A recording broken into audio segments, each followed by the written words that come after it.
बरसातों के दिन थे। कबूतर के बच्चे होने वाले थे। कबूतर ने अपने पेड़ पर ध्यान दिया। उसे लगा कि उसका पेड़ इन बरसातों में टूट जाएगा। उसे घर बदल लेना चाहिए, इससे पहले कि उसके अंडे बाहर आ जाएं। कबूतर अपनी कबूतरी से कहता है, देखो, मैं सोच रहा हूँ हमें पेड़ बदल लेना चाहिए। चलो एक नए पेड़ की तलाश करें। इन बरसातों में जरूर हमारा ये पुराना घर टूट सकता है। आप ठीक कहते हैं, चलिए। दोनों कबूतर और कबूतरी नए पेड़ की तलाश में निकल जाते हैं। उन्हें एक बहुत ही खूबसूरत सुनहरे रंग का पेड़ नजर आता है। कबूतरी कबूतर से कहती है, इस पेड़ को देखकर तो मैं आकर्षित हो गई हूँ। क्यों ना हम यहीं पर अपना घर बना लें? मगर मुझे तो ये कोई जादुई पेड़ मालूम होता है। इस तरह के सुनहरे पत्ते मैंने आज तक नहीं देखे। क्या कहा? जादुई पेड़? क्या सच में जादुई पेड़ भी होते हैं? हाँ हाँ, होते हैं। अरे नहीं होते, चलो ना यहीं घर बना लेते हैं। कबूतरी के बहुत जिद करने पर दोनों वहीं पर घर बना लेते हैं। कुछ दिनों के बाद उनके अंडे हो जाते हैं, लेकिन अंडे जहाँ होते हैं वहीं चिपक जाते हैं, वहाँ से हिलने का नाम ही नहीं लेते। इस बात का शक अब कबूतरी को होने लगता है कि सच में वो पेड़ जादुई है। वो कबूतर से कहती है, कितने हफ्ते हो गए हमारे अंडों को निकले, मगर हमारे अंडे जरा से हिलते भी नहीं। मुझे तो शक है तुम्हारी बात सच है, ये पेड़ जादुई है। क्या कहा? अब दोनों बहुत हैरान और परेशान हो जाते हैं। रोने की आवश्यकता नहीं है। क्या? क्या? कौन बोला? हाँ, मैं जादुई हूँ और मैं ऐसे ही जादुई नहीं हुआ। जादुई तो देखने से लगता हूँ, असल में मैं श्रापित हूँ। आज तुम दोनों के यहाँ होने से मुझे श्राप से मुक्ति मिली है। तुम्हारे अंडे मुझसे चिपक नहीं गए हैं। ये तो मुझे मेरे इस श्राप से मुक्त कराने में मदद कर रहे हैं। कल सुबह मैं अपनी पुरानी अवस्था में आ जाऊंगा और तुम्हारे अंडों से चूजे निकल आएंगे। सच में? हाँ, मैं तुम दोनों का आभारी हूँ। ठीक है, मुझे आपकी बात पर विश्वास है। कबूतर और कबूतरी पूरी रात सोते नहीं, अगली सुबह का इंतजार करते हैं। और सुबह होते ही, पहली किरण पड़ते ही चूजे बाहर आ जाते हैं और पेड़ एकदम हरा भरा हो जाता है। मूर्ख गधा और गीदड़। एक धोबी था, उसका एक गधा था। वो दिन भर कपड़ों के गड्ढे इधर से उधर ढोने का काम करता था। धोबी बहुत कंजूस और निर्दयी था। अपने गधे के लिए चारे का प्रबंध भी नहीं करता था, बस रात को चरने के लिए खुला छोड़ देता था। ठीक तरह से खाना पानी न मिलने के कारण गधा अब काफी कमजोर हो गया था। एक रात को उस गधे की मुलाकात एक गीदड़ से हुई। गीदड़ ने उससे कहा, कहिए महाशय, आप इतने कमजोर क्यों हैं? गधे ने बड़े ही दुखी मन से कहा, क्या बताऊं भैया, पूरा दिन मेरा मालिक मुझसे काम कराता है। कभी इधर भगाता है, कभी उधर भगाता है, और उसके बाद खाना भी ठीक से नहीं देता। बहुत मारता है, बहुत कंजूस भी है। अब मैं कमजोर नहीं होऊंगा तो क्या होऊंगा? गधे की बात सुनकर गीदड़ बोला, अच्छा, ये बात है। तो अब समझो कि आपकी भुखमरी के दिन गए।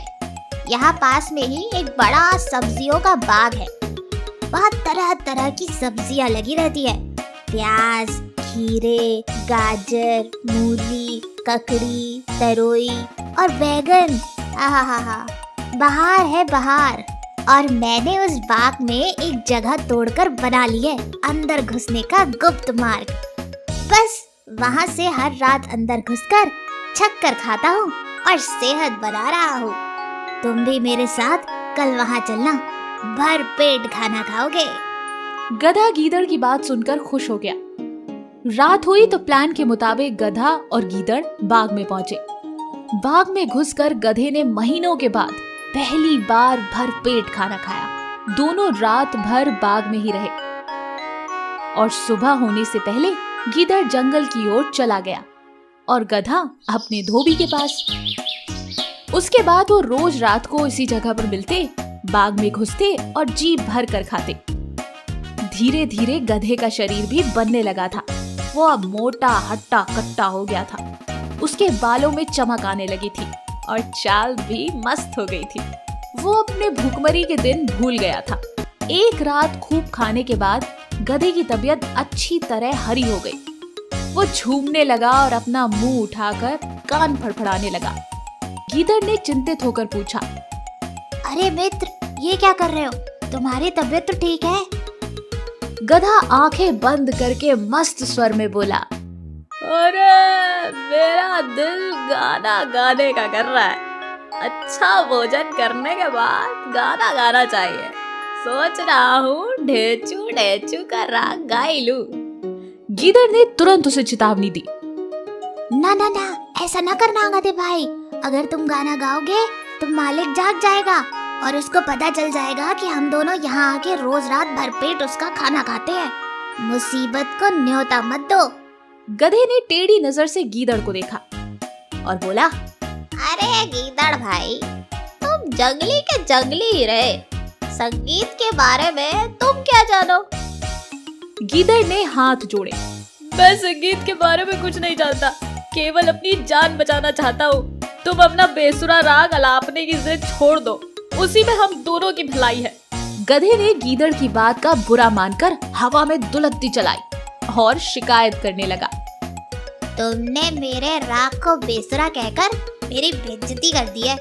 गीदड़ ने फिर बोला, अरे गधे भाई, मैं मूर्ख जंगली सही, पर एक मित्र के नाते मेरी सलाह मानो। अपना मुंह मत खोलना, बाग का चौकीदार जाग जाएगा। गधा जोर से हंसा, अरे मूर्ख गीदड़, मेरा राग सुनकर बाग के चौकीदार तो क्या, बाग का मालिक भी फूलों का हार लेकर आएगा मेरे गले में डालने। गीदड़ ने चतुराई से काम लिया और हाथ जोड़कर बोला, गधे भाई, मुझे अपनी गलती का एहसास हो गया। तुम महान गायक हो और मैं एक मूर्ख गीदड़ तुम्हारे गले में डालने के लिए फूलों का माला लाना चाहता हूँ। तो एक काम करो, मेरे जाने के 10 मिनट बाद ही तुम गाना शुरू करना, ताकि मैं गायन समाप्त होने तक फूलों का माला लेकर आ सकूं। गधे ने गर्व से सम्मानित होकर सिर हिलाया।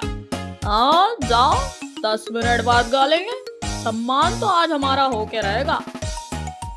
गीदड़ वहां से सीधा जंगल की ओर भाग गया। गधे ने उसके जाने के कुछ समय बाद मस्त होकर रैकना शुरू कर दिया। अरे मेरा जीवन सफल हो गया, मैं खा पी के मस्त हो गया, मेरा जीवन सफल हो गया। और जैसे ही उसने गाना गाना शुरू किया, उसकी रैकने की आवाज सुनते ही बाग के चौकीदार जाग गए और उसकी ओर लठ लेकर दौड़े। जिधर से रैकने की आवाज आ रही थी, वहां पहुंचते ही गधे को देखकर चौकीदार बोला, यही है वो दुष्ट गधा जो हमारा बाग चल रहा है, मारो इसको। बस सारे चौकीदार डंडों के साथ गधे पर पिल पड़े। कुछ ही देर में गधा पिट पिट कर अधमरा गिर पड़ा। तो बच्चों, इस कहानी से क्या सीखा? अपने शुभचिंतकों और हितैषियों की नेक सलाह न मानने का परिणाम बुरा होता है। जाते जाते चैनल को जरूर सब्सक्राइब करें।